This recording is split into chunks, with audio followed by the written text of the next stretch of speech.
You're listening to What's Your Damage? The world's best Dungeons & Dragons 5th edition narrative-heavy actual play podcast inspired by Filipino mythology. We release new episodes at least every other week, sometimes more if we're feeling spicy. And now, on to the show. Last time on What's Your Damage?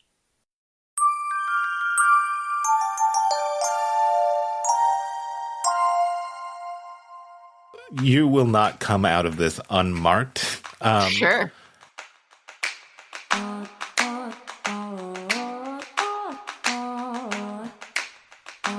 I have seen what Farstand sees.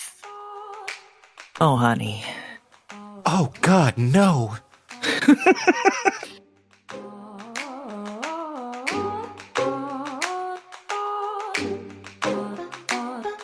Barely holding on to like your continued sanity, and as you are in the middle of this swirling storm taken by the Accord, and when they found out who they'd captured, they deemed him unworthy of their time and threw him to the winds, where he wound up with the Turnellis.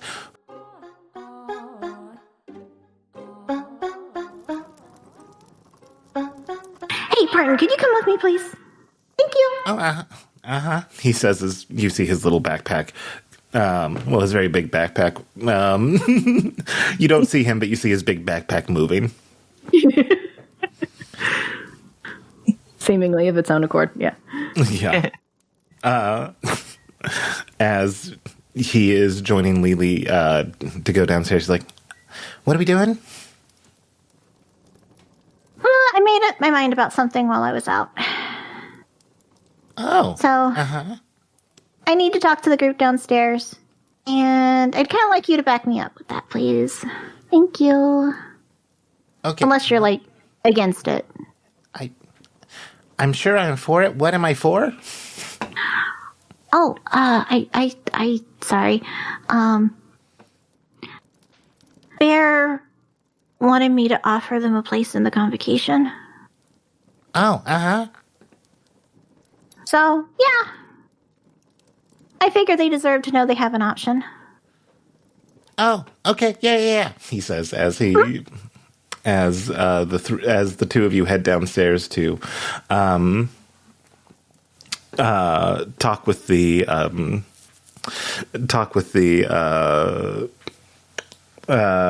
other kobolds. Sorry, I'm trying to think of a name that I can have them under. Temple kobolds. The temple kobolds, yeah.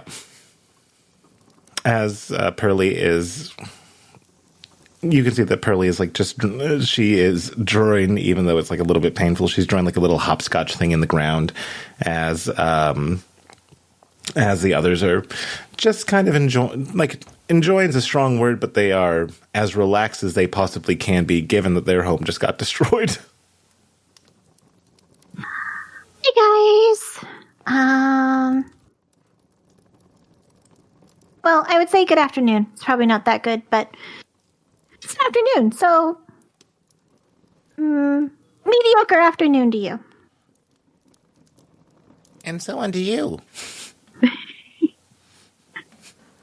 And she comes, kind of just falls down.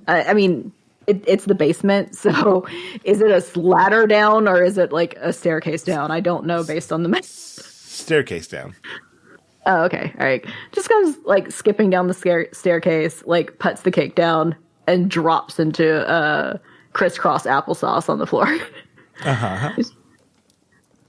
Sorry to disturb you guys, but I brought cake if anybody wants any. Oh, I'll take some. Pearly says, as absolutely. As she looks at it and she's like, You know, a funny thing is I can't taste the difference between carrot cake and zucchini cake. Well, I've never had zucchini cake. Wouldn't it be green? Well, I can't taste color. Oh, good point. Good point. Not many people can. Although, I've read that some people can. I wish I was one of them because that sounds like super fun. Yeah, I bet it is. Yeah, but thank you for the cake. Of course. Okay, so like this is like a weird kind of conversation to start having with people. She kind of like looks up just to make sure that like Barton has closed the door behind him. He's behind himself. She's okay. Barton told me that you guys are planning on like going out into somewhere with First Severin, maybe. Oh yeah. Mm-hmm. It's a swamp where his teacher is buried, and so yeah. Well, that sounds like super fun. And if that's what you guys decide to do, I'm so happy for you. I'm glad you're finding a way to go. But I wanted you guys to know that there is like a second option if you want one. Uh-huh. So you met Bear, right? Like briefly the other day? Uh-huh. So I hope you'll understand, especially given where we met, that this is something that is very serious and would need to stay between us. But I have been given permission by Bear and indirectly by my mother, Haridi, scion of the first House of Dragons, to offer you a place within our convocation.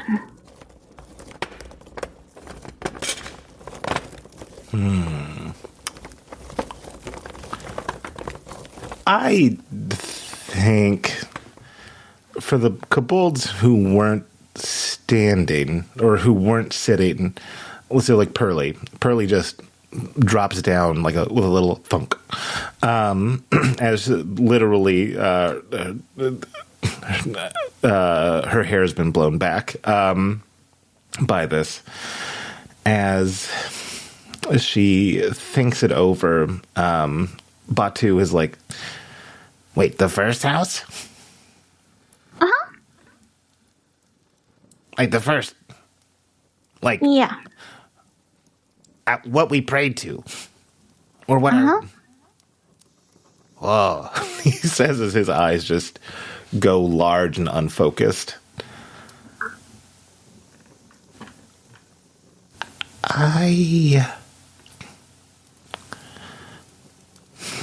She thinks about it for a moment as the other two are just rolling this off about in their head, and you can see them like, I mean, this is the first house. You can hear them like just discussing amongst themselves.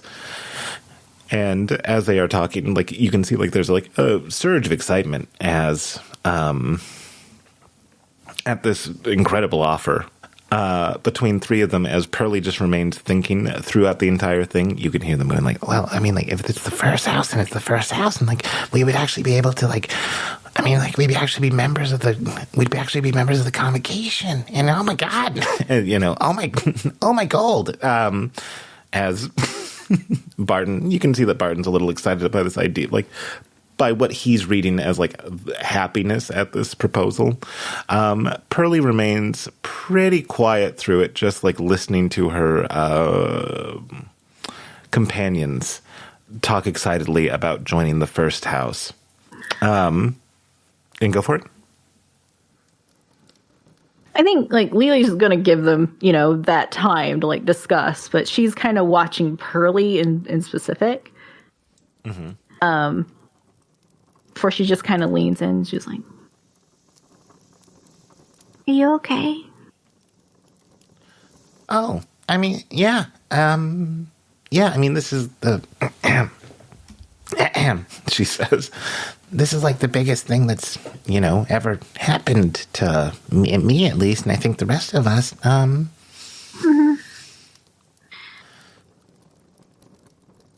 Just so you guys know, you don't have to give me an answer now. And even if your answer is no now, we have a standing invitation for anyone who needs to pass through anyway. So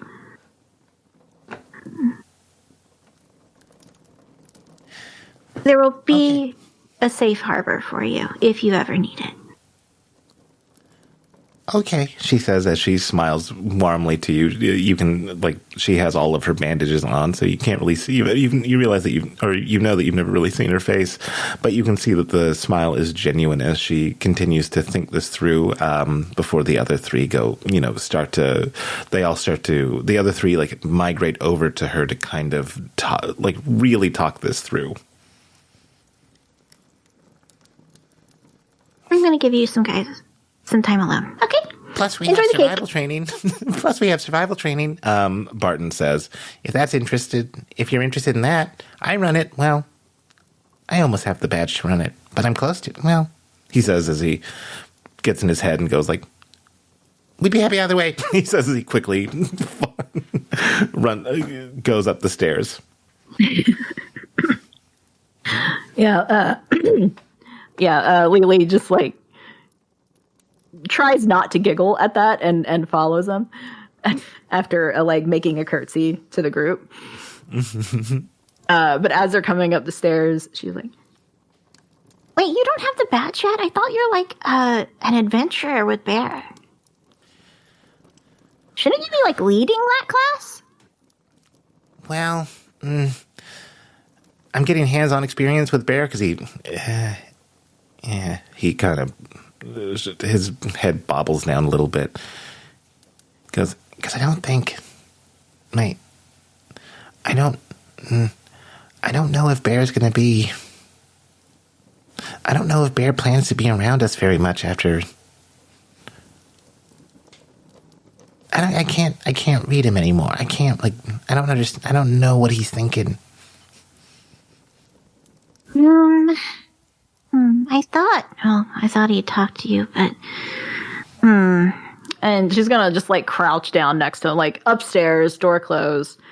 But she's talking in his head at this point. She's like... Mm-hmm. So,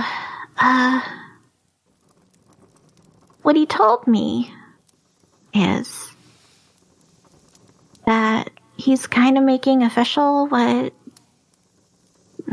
kind of been going on anyway, where you guys are joining Mom's convocation and he's with us, so it's all, all in the family. Right, but part of the way that we did with his convocation is that he would come by and we would run the survival thing together, and so I'm kind of wondering, I'm not sure if that's still going to be a thing because now it'll be shared resources, so it should totally still be a thing, and I will totally help you push him about it because that's super duper important. Well, I think what he plans to do is give me the badge when he's ready to just give the training to me, and so But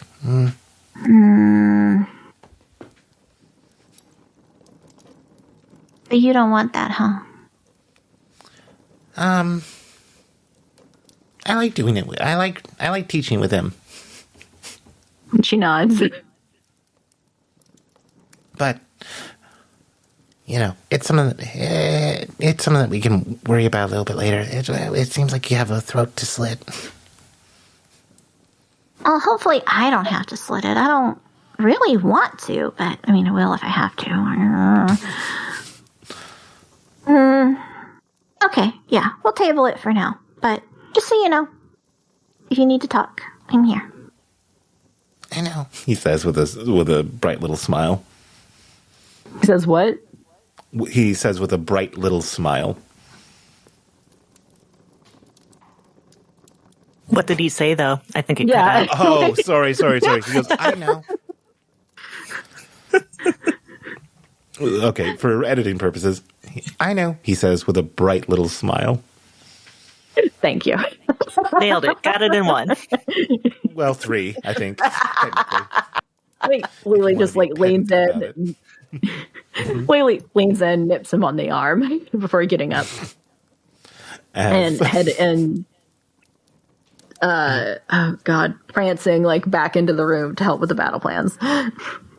As you go back in to talk about the battle plans, Odin says, I mean, I'm not, as you guys probably know, that like Okat's incredibly stealthy and uses it a lot.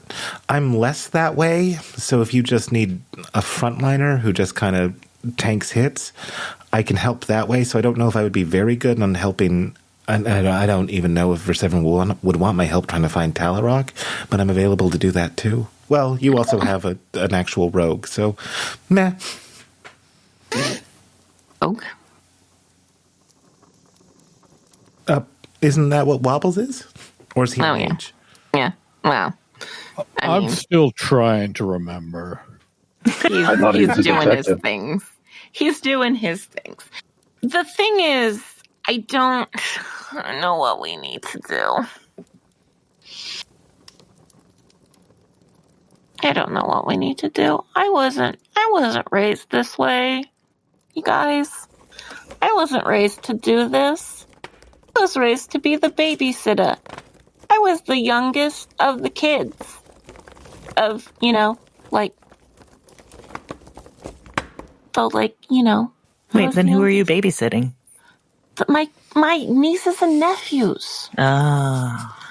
I was the baby of the family, and then I was the eldest of the cousins. Yep. Yeah, that tracks. Yeah. And then my nieces and nephews, and like this is not what I'm okay. I mean, for somebody who's not supposed to be a criminal, you've been pretty good at it so far.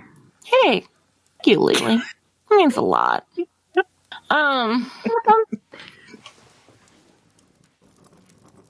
Not as good as Wobbles, but, I mean, listen, Wobbles, I can only, aspire to Wobbles' level of criminality. I mean, ownership is just a social contract, and if you don't agree with society, then is it stealing?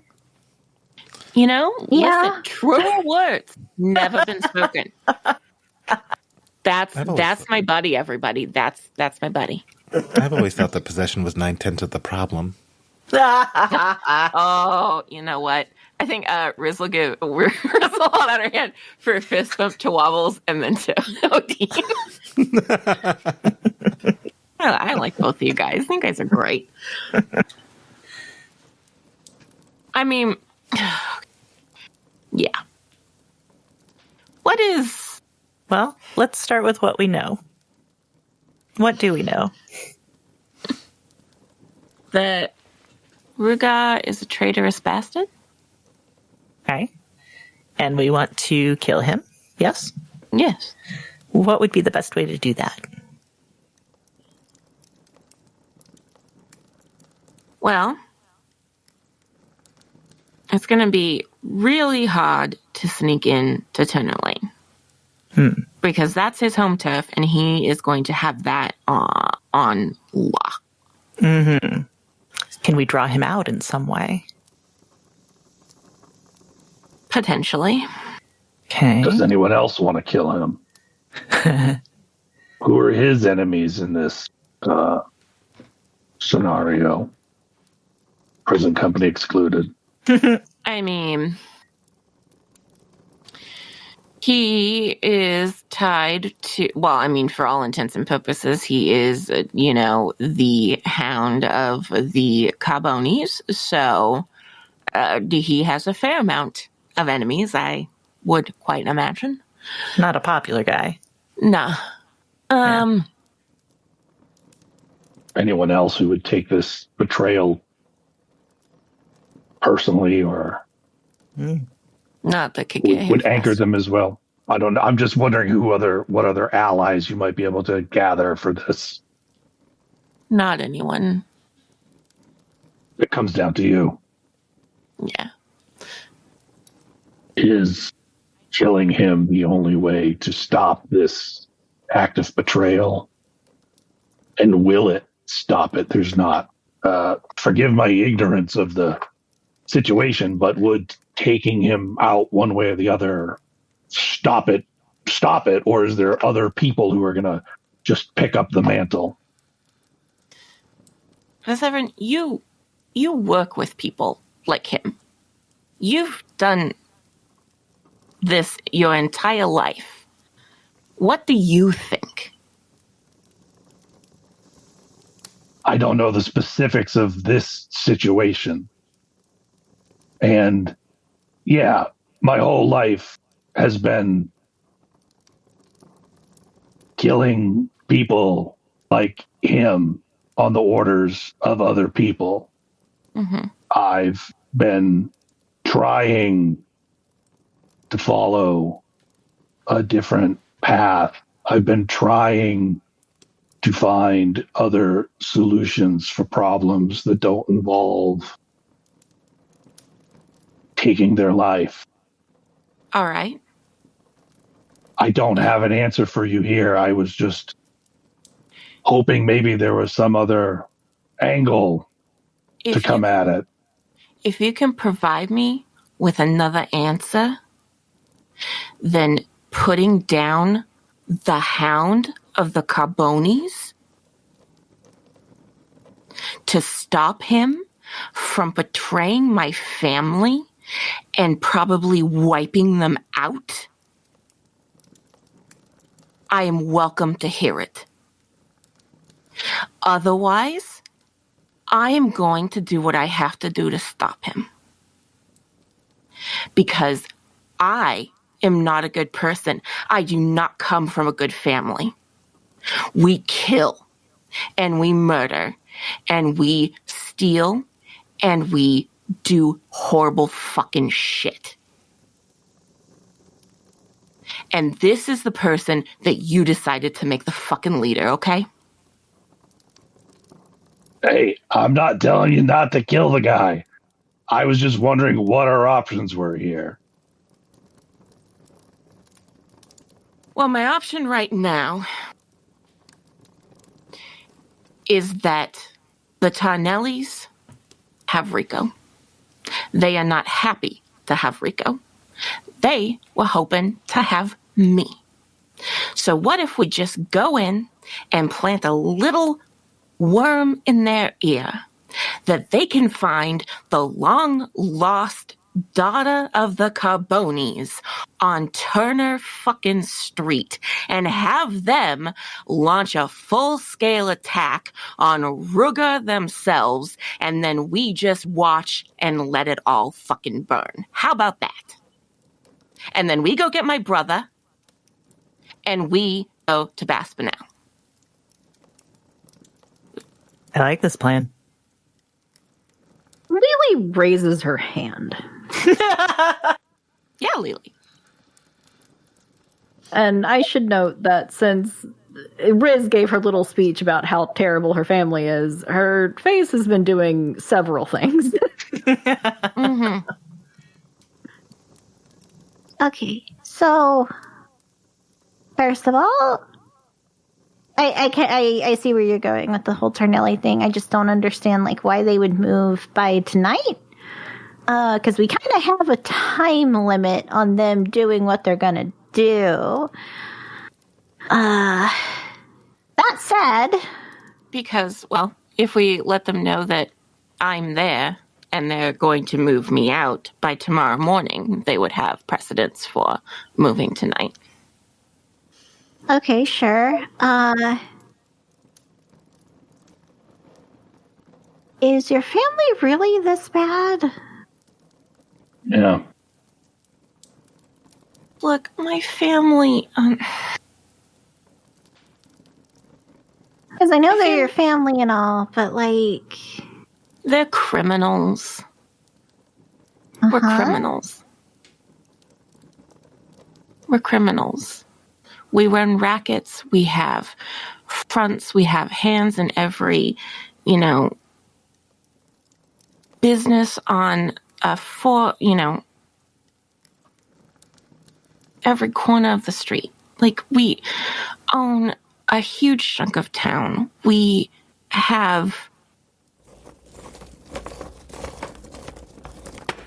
supply men to bad people who do bad things. We supply weapons to bad people who do bad things. People who cross us, aren't ever seen again. My family are not sunshine and rainbows, and they're not fucking heroes who are gonna be written about in books like you read. Lily.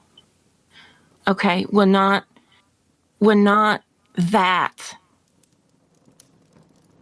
But they have to have some good in them, right?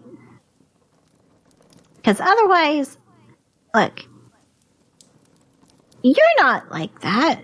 At least you haven't been in front of me. I mean, much. Yeah. I mean, yeah, we own an entire quarter of town. We employ, I don't know how many people. We keep them safe in and of itself. And we keep them safe. Look. All I'm saying is, I like you. I promised to help you with your family things, and so I'm going to keep my promise. Mm-hmm. But after this, I'm going to have to think really hard about that. That's fair. If they're really that bad. It's fair. Okay. I'll also just take a moment to point out here that just because your family really sucks doesn't mean you do. No. Like, my mom's pretty fucking awful, but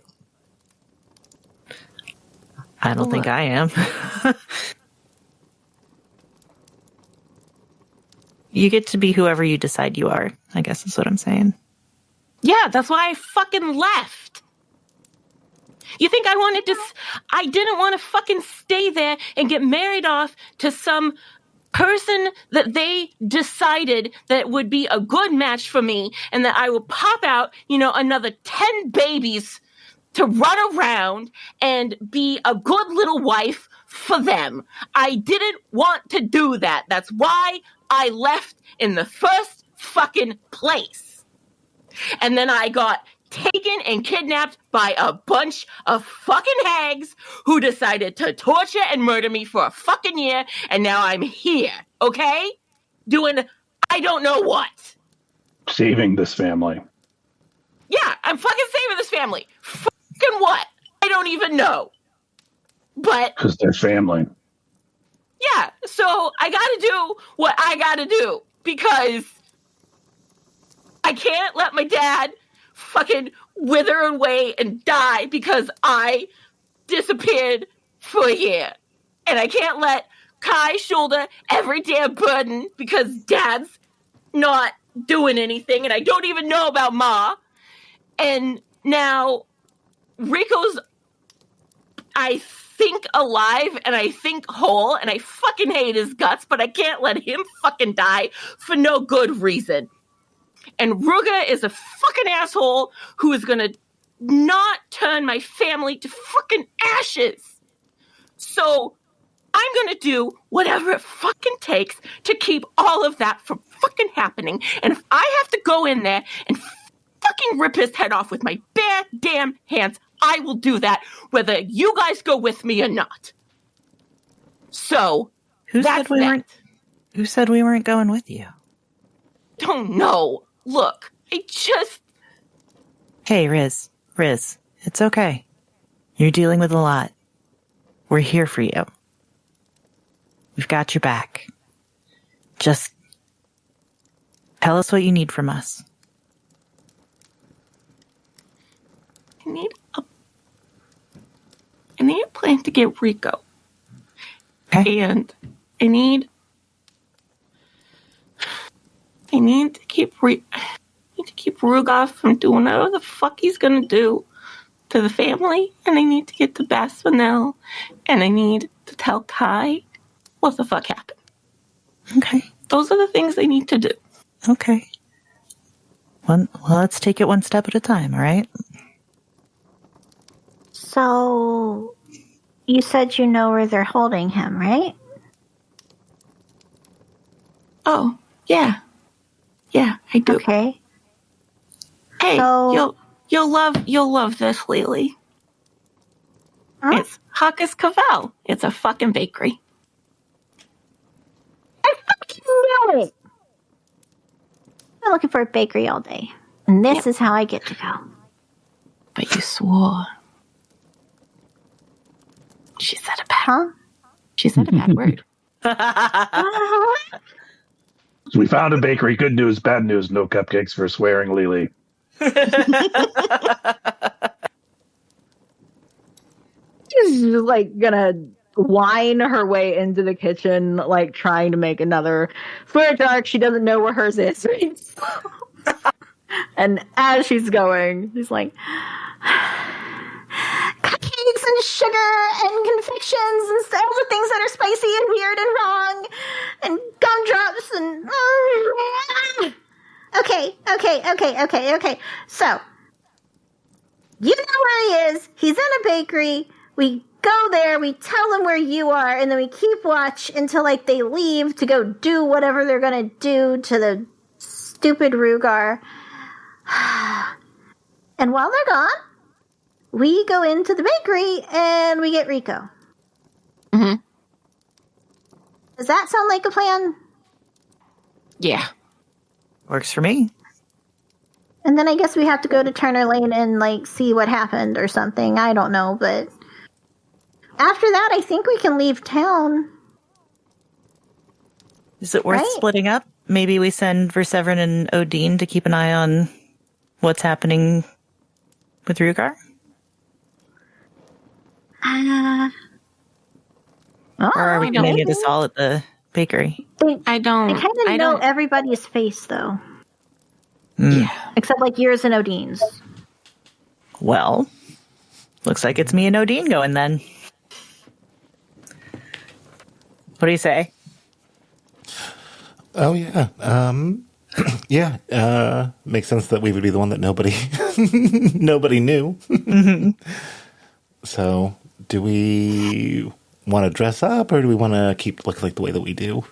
Oh, let's go get dolled up, darling. Finally, an excuse. As she stops by Rizz and she goes, just so you know, I'm not being flippant about everything that's going on with you. I'm just trying to add levity because I always find that it helps, but I'm not trying to be disrespectful to you or your family. No, I honestly appreciate it. Okay, just wanted to make sure that... Yeah, she says as she goes, let's get dolled up. Okay. I'm gonna go find a basin of water and dunk my head in it like 80 times. I'll be back in a minute. Okay. Lily finishes making her swear jar. Swear jar 2.0. This is like swear jar 5.0. I don't know where any of these are. It's the pickle juice. It's the pickle jar that It's probably like sitting at the temple somewhere, just like forgotten in the rubble. He's literally just leaving a trail of swear jars, like you said. So it sounds like the plan is going to be Okot and Odin keep Team keeping an eye on keeping an eye on Rugar. I think you mean Team Just Kiss. Yeah, there we go. I think they did though. Just kiss again. as the rest of the team is going to try to turn the Turnellis onto Rogar, where he probably super does have the missing daughter. This is very meta of me, but I'm going to put it out here because it's been forever, and I feel like this detail may have gotten lost. Verseverin has an easy way of doing that, since his buddy has been specifically keeping an eye out on that location. And could potentially, like, actually feed them information. Yeah. That's right. Langley? Yeah. Yeah, it depends. Damn.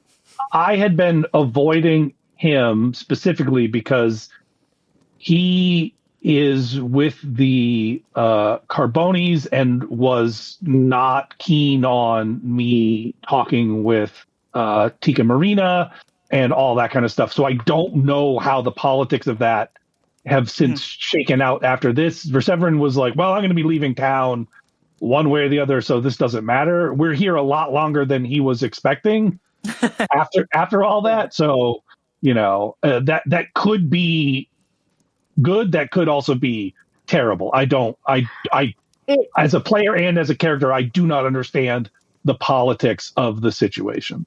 Well, the politics of the situation are even more fucked because my understanding is he was watching them for Accord activity, which is like, okay, so the Turnellis are in bed with the Accord now, or they got pushed out by the Accord. It's hard to know exactly, but we're about to walk into something.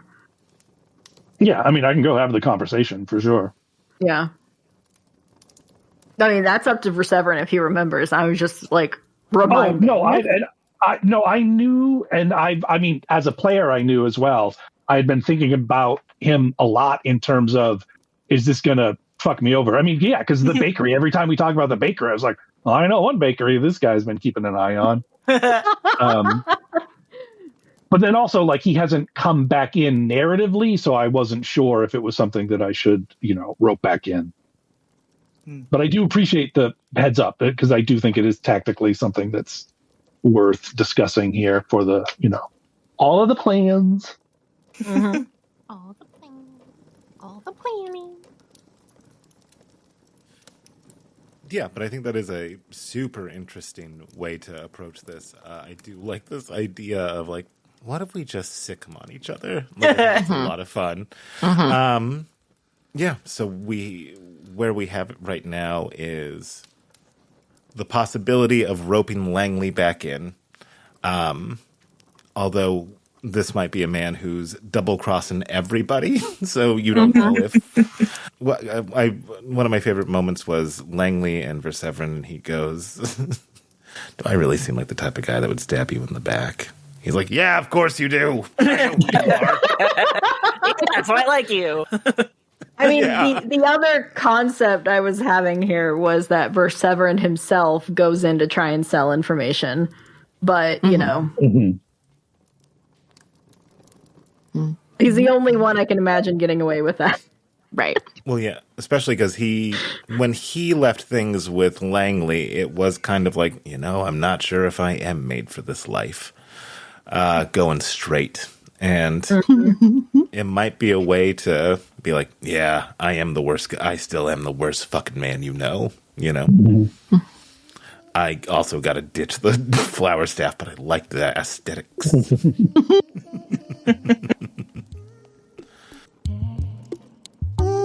Thank you for listening to What's Your Damage? Series 2, featuring Parker Postini as Wobbles Waggletop, Kate Ingram as Rizz Parcheesi, Sadie Blake as Okot, Douglas Gale as Verseverin, Ray Palmer as Lewewe Igbiani, and Elliot Rose as our Dungeon Master. Audio engineering by Elliot Rose and Ray Palmer. All music was created by Sadie Blake. Sound effect attributions can be found in the show notes.